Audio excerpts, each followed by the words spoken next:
What is up, Earthnoids and Spacenoids? I am just a simple new type, and in this episode we are continuing our coverage of 0083 Rebellion. Last time, Ko went up against GPO-4 in a mock battle, during which Kelly attacked the Valwallo. Gato came to help his best buddy. Meanwhile, a former teammate of Chima has infiltrated the Albion crew. This time, Nina gets permission from O'Sullivan to go to the Garden of Thorns. Ko finally learns how to get some rest, and Ensign Kurtz meets with Chima. So let's get into this.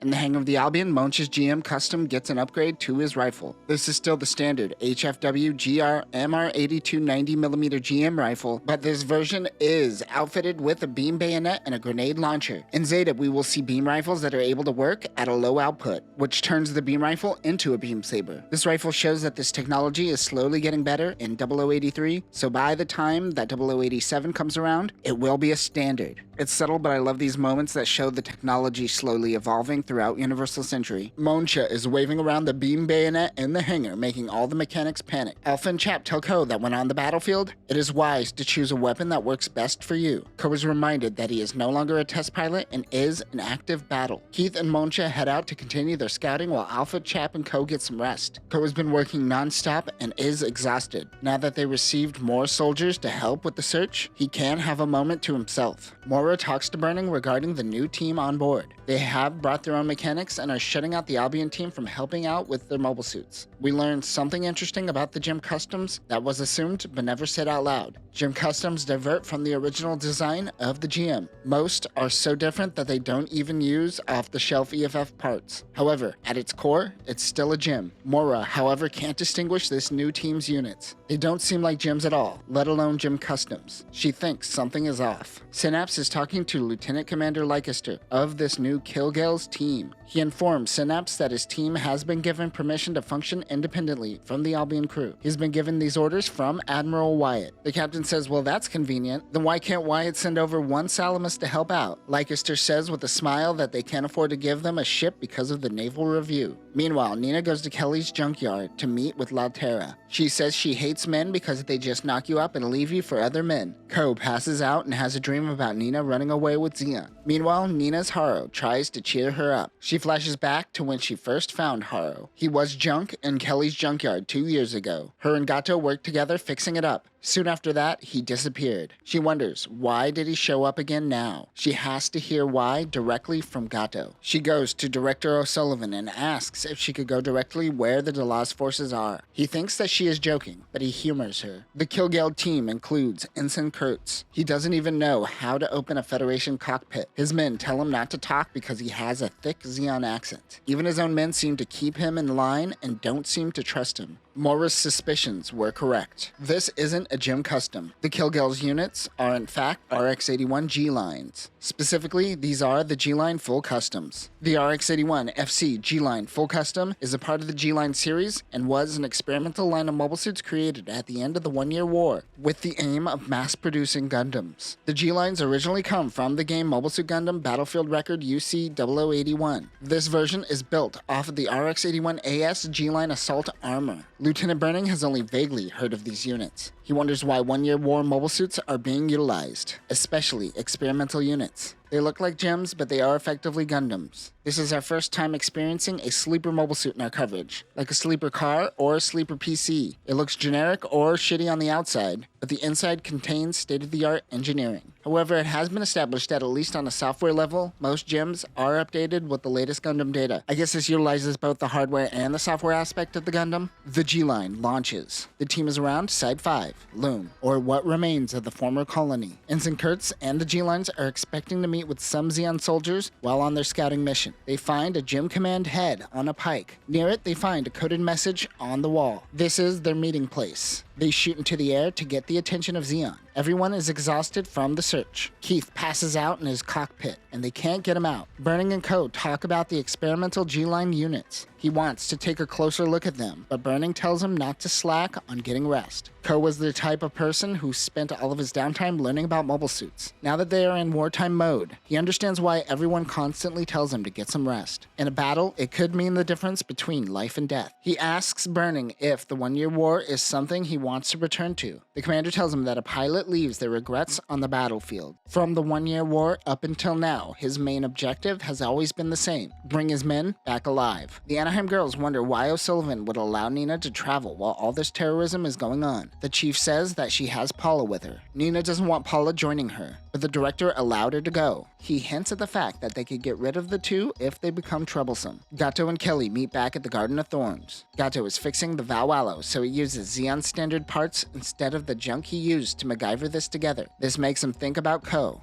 Back at the Albion, they are informed that Moncha has finally found some Xeon remnants while scouting. Keith finally wakes up from inside the mobile suit. Ko preps for launch. He joins Moncha on the battlefield. There is only one Zaku left, so they decide to try to take this guy alive. They try to hold the Zaku down as it flails. The pilot ejects, but Moncha quickly grabs him, breaking his ribs in the process. Savage, but Moncha says it is better than running out of air. Meanwhile, Chima set up a meeting with Wyatt. They wonder if they can trust a traitor like her. Of course, Wyatt believes he could keep her under control. He is the one who sent out Ensign Kurt to meet with Xeon. He proclaims that after the naval review, they will purge all thoughts of Xeonism throughout the colonies. He tells his men that this is a political conquest. Moncha is treating the prisoners rough, but Ko is afraid they may be breaking the Antarctic Treaty. Oh, Ko, no one follows that thing. They find out that their prisoner isn't a part of the Delaz fleet. It was just one of many Xeon remnants that heard Delaz's speech and decided to join the cause. They wonder how big Delaz is growing. Leicester says, well, my job here is done, even though they didn't really do anything. He's like Leonard Nimoy in the monorail episode. Well,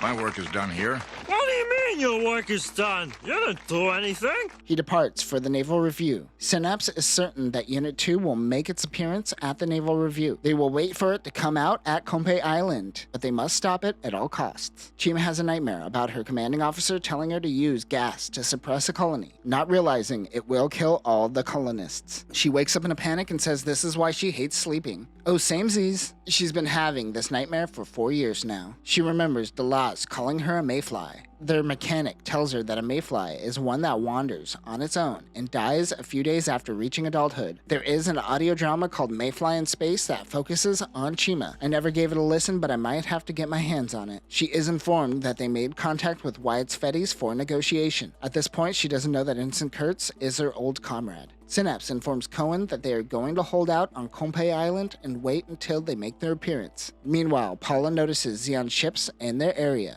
She goes, what are we really doing here, yo? She tells her that O'Sullivan has been working with Xeon, and she plans on talking to someone. Gato notices the Anaheim ship approaching with supplies. Paula doesn't want her to go alone, but she is adamant about seeing Gato. Nina's ship actually doesn't have supplies on it, and they demand to know why she came here. She demands to talk to Gato. She tells them that she is also the systems engineer for the Gundam. When Gato hears of this, he wants nothing to do with her. But since she is an engineer for Unit 2, they should probably hear her out as they don't know all the intricacies of the Gundam. Meanwhile, the Albion team are running training exercises. For the first time, Ko was actually able to shoot down Burning. He seems too exhausted as well. They switch from training to patrolling the area before leaving the shoal zone for Compe Island. Chima meets with the G-Lines to find out that Ensign Kurt is Gil Hunt. He tells her that he doesn't go by that name anymore. We flash back to the 1-year war. Chima slaps Gale for knowing that Mahal would be turned into a colony laser and not informing her. She wonders why he chose the Federation over her. They appear to have crucial differences between the two. He says she is alive, but he is just a ghost. He wants to continue with the negotiation. The Birmingham is not far from the negotiations when the Albion crew comes in. They notice that there is a Musai nearby and go into action. Wyatt is mad that Cohen's men are butting into his scheming. The Delaz fleet begins making their moves from the Garden of Thorns. It seems like they are just ditching Nina and Paula. That is when Carius Otto comes to talk to her. Carius was also in the OVA, though mainly in the background. He gives Nina a headset that is connected to Gato's mobile suit. She tries to talk to him, but he is silent. He says that he doesn't have the answers she is looking for and asks her to leave. All she wants to know is whether or not he knew she was an Anaheim Electronics employee when they were together 2 years ago. She wants to know if she was being used, as Nina had general feelings for Gato. And that will do it for this episode. This episode was dense and we only got through a few chapters this time, but we get to see more of Universal Century tie together. We also get more backstory behind Chima and why she does what she does. She feels betrayed even by Zeon and is seen as nothing more than a mayfly. Next time, Nina does what every toxic person does in a relationship, threaten to kill herself to get answers. Ko will go up against the G-Lines and will once again face off with Kelly. We will also see a new Zeon mobile armor. That will do it for now, new types. Remember to make sure your boyfriend isn't using you for trade secrets. Peace.